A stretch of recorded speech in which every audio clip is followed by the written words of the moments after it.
Gaano kalaki na po ngayon ang epekto nitong patuloy na pagtaas ng presyo ng produktong petrolyo sa hanay po ng ating truckers? More or less mga 30%, DJ. 30% po ang epekto ngayon or yung gastos ninyo? Ang dagdag Ang sa aming present tracking rate. 30% na po ang nadagdag dun sa normal talaga na iginagasta ninyo para po dito sa diesel consumption po ninyo. Sa kasalukuyan po, kung ganyang kalaki na ang nadagdag po dun sa gastos ninyo, lumiit na po ang kita ng ating mga truckers po. No, yung 30% na yan yung aming prospective increase na we will be getting a consent from our client. Ayun, ang pinag-uusapan pala po natin ngayon, yung pong increase na gusto nyo pong kuhanin dito po sa inyo pong mga kliyente. Pero sa ngayon po ba, para lang mas maintindihan ng ating mga kapatid na nakikinig sa atin ngayon, ilang porsyento nga po ba ang gastos na napupunta sa diesel sa pang-araw-araw po na pagbiyahe ng mga truck ninyo?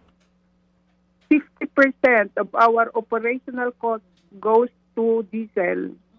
Oo. So, Ma'am Mary, ito po bang pagtataas ng 30% ang tangi na lamang solusyon na nakikita po ng trucking industry dito po sa patuloy na pagtaas ng presyo po ng petrolyo? Well, wala kaming ibang makitang alternative dahil as you know, pag tumaas ang ating petroleum product, kasunod na niyan ang other increases on the spare parts, lubricants, mga gulong, and other operational expenses. Kaya wala kaming choice but to make a request to our clients na pakinggan naman nila yung concern namin. Kamusta po ang naging tugon nila dito po sa magiging 30% increase ninyo?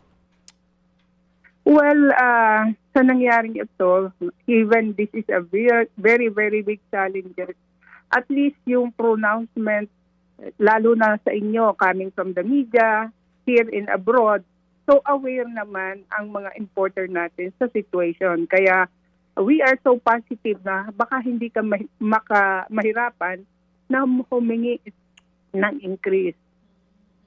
Galing po yan sa mga kliyente ninyo kasi hindi naman po kayo regulated, tama no, Ma'am Mary? Kaya po hindi rin kayo kasama ang hanay ninyo doon sa makakatanggap ng fuel subsidy.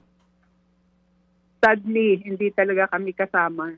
Mga kapatid, para sa iba pang mga balita at impormasyon, sundan niyo po kami sa X, Instagram, Facebook at syempre sa TikTok, True Network PH. Mag-subscribe din po kayo sa aming YouTube channel, True Network. May website din po tayo, truenetwork.ph, at pwede niyo rin po kaming mapanood sa Channel 19 ng aming True FM TV. Lagi pa rin makinig sa radyo dito po sa 105.9 True FM dahil dito, laging true sa'yo, kapatid.